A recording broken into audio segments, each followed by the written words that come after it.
وَمَن يَرْتَدِدْ مِنْكُمْ، اور تم میں سے جو کوئی اپنے دین سے الٹے پاؤں لوٹ گیا، فَيَمُتْ، اور مر گیا، وَهُوَ کافر، اور وہ حالت کفر پہ تھا، فَأُولَٰئِكَ حَبِطَتْ أَعْمَالُهُمْ فِي الدُّنْيَا وَالْآخِرَةِ، یہی وہ لوگ ہیں جن کے اعمال دنیا اور آخرت میں ضائع ہو چکے ہیں، وَأُولَٰئِكَ أَصْحَابُ النَّارِ هُمْ فِيهَا خَالِدُونَ، اور یہی وہ جہنمی ہیں جو ہمیشہ جہنم میں رہیں گے۔ یہاں پہ اللہ تعالیٰ نے دین سے الٹے پاؤں واپس ہونے والے کا سزا اور انجام کا بیان کیا۔ ہمارے علماء کی اصطلاح میں اسے مرتد کہتے ہیں۔ آج کل بھی ہمارے جو خاص طور پہ نئی روشنی والے لوگ ہیں اور ماڈرنزم سے متاثر ہوئے ہیں، وہ بڑا سوال کرتے ہیں اور اعتراض کرتے ہیں کہ اسلام کے اندر مرتد کی سزا اتنی سخت کیوں ہے؟ اس کا جواب یہ ہے کہ دیکھیے، اسلام کوئی عام قانون نہیں ہے، اسلام کوئی عام دین نہیں ہے، اسلام کوئی ایسے ادھر ادھر گلی کونے کا مذہب نہیں ہے، بلکہ اسلام انسان کی زندگی گزارنے کا سلیقہ ہے، اور اسلام انسان کو انسانیت کے دائرے میں رکھنے کا وہ قانون ہے کہ جس کے مطابق جب مسلمان انسان رہتا ہے تو انسانیت اس کی کمال پہ رہتی ہے۔ اور انسان کو اللہ نے جس فطرت اور جس طریقے اور جن سلیقے کے اوپر پیدا کیا ہے، اسلام عین اس کے مطابق ہے۔ تو پتہ چلا کہ وہ انسان جو پیدا تو ہو گیا ہے لیکن اسلامی قوانین سے باخبر نہیں ہے، تو اس کی انسانیت نامکمل ہے۔ اور آپ جانتے ہیں کہ انسانیت کے نامکمل ہونے کی وجہ سے معاشرے کے اندر جو خرابیاں پیدا ہوتی ہیں، ان خرابیوں کا ختم کرنا لازم ہے۔ اگر وہ خرابیاں ختم نہیں کی گئیں تو کسی صورت میں بھی انسانی معاشرے کے اندر امن اور خوشحالی اور عزت اور احترام پیدا نہیں ہوگا۔ اب ایک آدمی کو اللہ نے اتنی بڑی ہدایت دی ہے، اتنا بڑا احکام دیے ہیں اور اتنا بڑا دین دیا ہے کہ اس دین کے اوپر چلنے کے بعد اس کی دنیا بھی محفوظ ہو جاتی ہے اور اس کی آخرت بھی محفوظ ہو جاتی ہے۔ یہ اللہ کی طرف سے احسان بھی ہے، اللہ کی طرف سے نعمت بھی ہے، اللہ کی طرف سے فضل و شکر بھی ہے۔ اور جب ایک انسان اسلامی تعلیمات سے روشناس ہو جاتا ہے تو ان اسلامی تعلیمات کے اندر اتنا زیادہ کمال ہے کہ وہ خود بخود انسانیت کے درجات میں ترقی کرنا شروع کر دیتا ہے۔ اس کی تفصیل آگے آ رہی ہے۔ لیکن اللہ تعالیٰ کا یہ نظام ہے کہ انسانوں کے اندر اللہ نے انواع و اقسام اور اختلاف پیدا کیا ہے۔ یہ تفصیل بھی ہم پہلے پڑھ چکے ہیں کہ سارے کے سارے لوگ ایک جیسے ہوں یہ ضروری نہیں ہے، اور سب کے سب نیک ہوں یہ بھی ضروری نہیں ہے، سب کے سب بد ہو جائیں یہ بھی ممکن نہیں ہے، بلکہ اللہ تعالیٰ نے انسانوں کے طبائع میں، انسانوں کی عقلوں میں ایسے ایسے اختلاف پیدا کیے ہیں، اور پھر ان اختلاف کو درست کرنا یہی آزمائش ہے، یہی امتحان ہے۔ جس امتحان سے جو گزر جائے تو قرآن کریم نے وعدہ کیا ہے کہ کامیاب ہے۔ لیکن اگر ایک شخص اتنی عظیم تعلیمات سے روشناس ہو جائے، اتنے بڑے ملکے سے اتنے بڑے کرم و فضل اس کو مل جائے، اور اس کے بعد بھی وہ اپنی حیوانیت کو آگے بڑھا رہا ہو، اور اس کے بعد بھی وہ اپنی عقل کو سب چیزوں سے اوپر سمجھتا ہو، اور اس کے بعد بھی وہ یہ کہے کہ مجھے یہ دین پسند نہیں آ رہا یا مجھے یہ دین سمجھ میں نہیں آ رہا، تو اسلام نے کہا ہے کہ اس کی جتنے بھی اعتراضات ہیں، اس کو جتنے بھی اشکالات ہیں، اور اس کے لیے جتنے بھی طریقوں سے اس کو سمجھانا ممکن ہو، اس کے سوالات کا جوابات دینا ممکن ہو، وہ تمام راستے اختیار کرنا ضروری ہے۔ ایسا نہیں ہے کہ جس نے اسلام کا انکار کیا اور یہ تلوار اٹھا کے اس کی گردن اڑا رہی، اس طرح نہیں، بلکہ اسلام کا حسن آپ دیکھیے کہ اگر مرد ہے اور تمام قسم کے اعتراضات کے جوابات کے باوجود ماننے کو تیار نہیں ہے، تو پھر یہ شیطان کا پجاری بن چکا ہے، اور اللہ کے دین کی حلاوت اور ایمان کا نور اس کے قلب میں قبول کرنے کی صلاحیت باقی نہیں رہی ہے۔ اس لیے اب اس ناسور کو اور اس گندگی کو معاشرے کے اندر رکھیں گے تو الفتنۃ اکبر من القتل، وہ فتنہ پھیلائے گا، اور فتنے سے جو مشکلات پیدا ہوتی ہیں،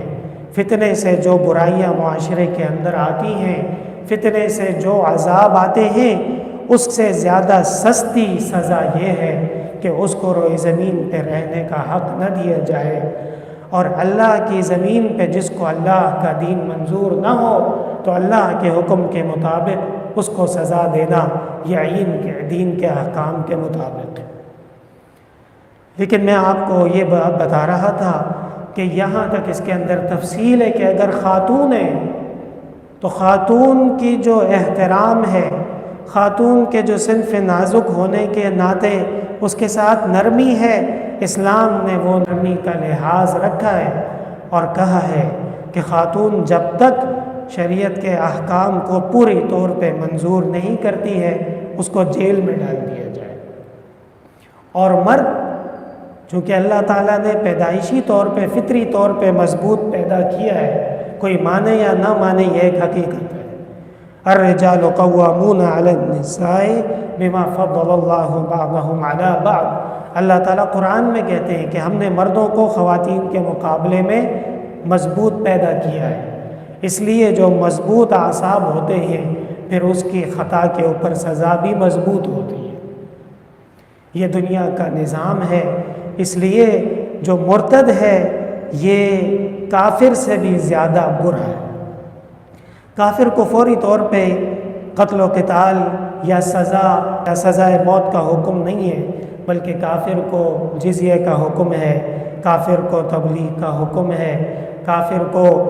اللہ کی زمین پہ اگر وہ رہنا چاہتا ہے تو شریعت کے مطابق جو اس کے لیے قوانین ہے وہ مانے اور شوق سے رہے۔ ایسا رہے کہ حضرت عمر رضی اللہ تعالی عنہ نے فرمایا تھا کہ کسی ذمی کو بھی اگر کسی نے ظلماً قتل کیا ہو تو اس کے جواب میں مسلمان کو سزا دینا یہ اسلامی قانون کے اندر موجود ہے۔ امام ابو حنیفہ رحمۃ اللہ علیہ سے جب پوچھا گیا کہ ایک ذمی اس کافر کو کہتے ہیں جو مسلمانوں کے ملک میں رہتا ہے اور مسلمانوں کے قوانین کو مانتا ہے، اگر اس کو کسی مسلمان نے قتل کیا تو کیا اس کی سزا میں مسلمان کا قصاص ہوگا؟ تو چاروں ائمہ میں صرف امام اعظم ابو حنیفہ رحمۃ اللہ علیہ نے کہا بالکل، اس لیے کہ انسانیت کی حد تک دونوں برابر ہیں۔ تو مرتد یہ ایک بہت بڑا خطرناک چیز ہے، لیکن اس کے اندر ایک عجیب لطیفہ ہے۔ وہ لطیفہ یہ ہے کہ ہمارے جو اہل مغرب ہیں ان کو مرتد کی اتنی زیادہ فکر کیوں ہوتی ہے؟ آپ پورے مسلمان معاشرے کو اٹھا کے دیکھ لیجئے، اور جہاں روئے زمین پہ کوئی ایسا بدبخت پیدا ہوا ہو کہ جو اسلام کے قبول کرنے کے بعد اسلام سے جدا ہو چکا ہو، یا جو جناب رسول اللہ صلی اللہ علیہ وسلم کی لائی ہوئی شریعت کے مطابق چل نہیں رہا ہو، اور وہ اسلام کے خلاف کوئی بات کرے یا کوئی پروپیگنڈا کرے، آدھے گھنٹے کے اندر جہاز اس کو وصول کرنے کے لیے ایئرپورٹ پہنچ چکا ہوتا ہے۔ کیوں؟ اس لیے کہ ان کو پتہ ہے کہ یہ جو خرابی پیدا کر رہا ہے یہ خرابی اسلام اور مسلمانوں کے لیے بہت زیادہ نقصان دہ ہے، اور یہ ایک قسم کا ناسور ہے، والفتنۃ اکبر من القتل، اور یہ فتنہ ہے، اس فتنے کو فوری طور پہ اپنے محفوظ ہاتھوں میں لینا ضروری ہے، اگر نہیں لیا تو پھر ہم اپنا الو سیدھا کیسے کریں گے؟ میں آپ کو چیلنج کرتا ہوں کہ آپ اسلامی معاشرے کے اندر صرف ہمارے ملک میں نہیں، سعودیہ تک آپ چلے جائیں، الجزائر اور تیونس تک آپ چلے جائیں، وہاں پہ کوئی بھی ایک بدبخت جو اسلام کے خلاف آواز بلند کرتا ہو، کوئی بھی اس کی سربراہی نہیں کرتا سوائے اہل مغرب کے۔ تو پتہ چلا کہ جس طرح اسلام نے مرتد کے بارے میں سختی کا رویہ اپنایا ہے، یہ رویہ بالکل درست ہے اور بالکل صحیح ہے، اور اسلامی قانون میں اس بات کا علم ہے کہ مرتد کو معاشرے کے اندر برداشت نہیں کیا جائے گا۔ جس طرح ہمارے دشمن جانتے ہیں کہ مرتد ان کے اندر بہت زیادہ فساد اور فتنے کا سبب ہے، اس لیے فوری طور پہ اس کو اپنے قبضے میں لینے کے لیے تیار رہتے ہیں۔ تو میرے محترم بھائیوں، فَأُولَٰئِكَ حَبِطَتْ أَعْمَالُهُمْ فِي الدُّنْيَا وَالْآخِرَةِ، بس یہ وہ لوگ ہیں کہ جن کے اعمال دنیا و آخرت کے اندر ختم ہو چکے ہیں۔ دنیا کے اندر اعمال ختم کیسے ہوتے ہیں؟ علماء کرام کہتے ہیں کہ سب سے پہلے جو اللہ نے اپنے قانون کے مطابق اس کے لیے حلال بیوی نکاح کے ذریعے سے مہیا کی تھی، اب یہ اللہ کے قانون کا منکر ہو چکا ہے، اس لیے اللہ کے قوانین اس کو سزا دیں گے، اس کی بیوی اب اس کی بیوی نہیں ہے، نکاح ختم ہو چکا ہے۔ اگر اس کا باپ مر گیا، اس کا چچا مر گیا، اس کا دادا مر گیا، تو اللہ نے وراثت کے قوانین میں مسلمانوں کا حصہ رکھا ہے، یہ مسلمان نہیں ہے، اس لیے اب اس کو اس وراثت میں سے کچھ بھی نہیں ملے گا۔ اور اگر یہ مر گیا تو اس کا جنازہ پڑھنے کی اجازت نہیں ہے، اور اس کی تدفین وہ مسلمانوں کے قبرستان کے اندر کرنے کی اجازت نہیں ہے، بلکہ اب یہ کافر ہے۔ اور کافر جس طرح دنیا کے اندر ہمارے دین سے الگ ہے، دین حق ہے اور کفر باطل ہے، اسی طرح آخرت کے اندر بھی مسلمان جو کہ نور ہے، جو کہ روشنی ہے، جو کہ رحمت ہے، جو کہ اللہ کے ہاں مقربین اور محبوبین ہیں، ان کو الگ کرنا ضروری ہے اور کافر کو الگ کرنا ضروری ہے۔ آخرت کے اندر وَأُولَٰئِكَ أَصْحَابُ النَّارِ هُمْ فِيهَا خَالِدُونَ، اور یہ وہ جہنمی ہیں جو ہمیشہ جہنم میں رہیں گے۔ آخرت میں تو اصل بات ہی کامیابی اور ناکامی کی ہے، آخرت کے اندر تو اصل بات ہی جنت اور جہنم کی ہے، اس لیے اگر کوئی جہنم چلا گیا تو وہ ناکام ہے، اور دنیا کی کامیابی اور دنیا کی ناکامیاں وہ عارضی ہیں،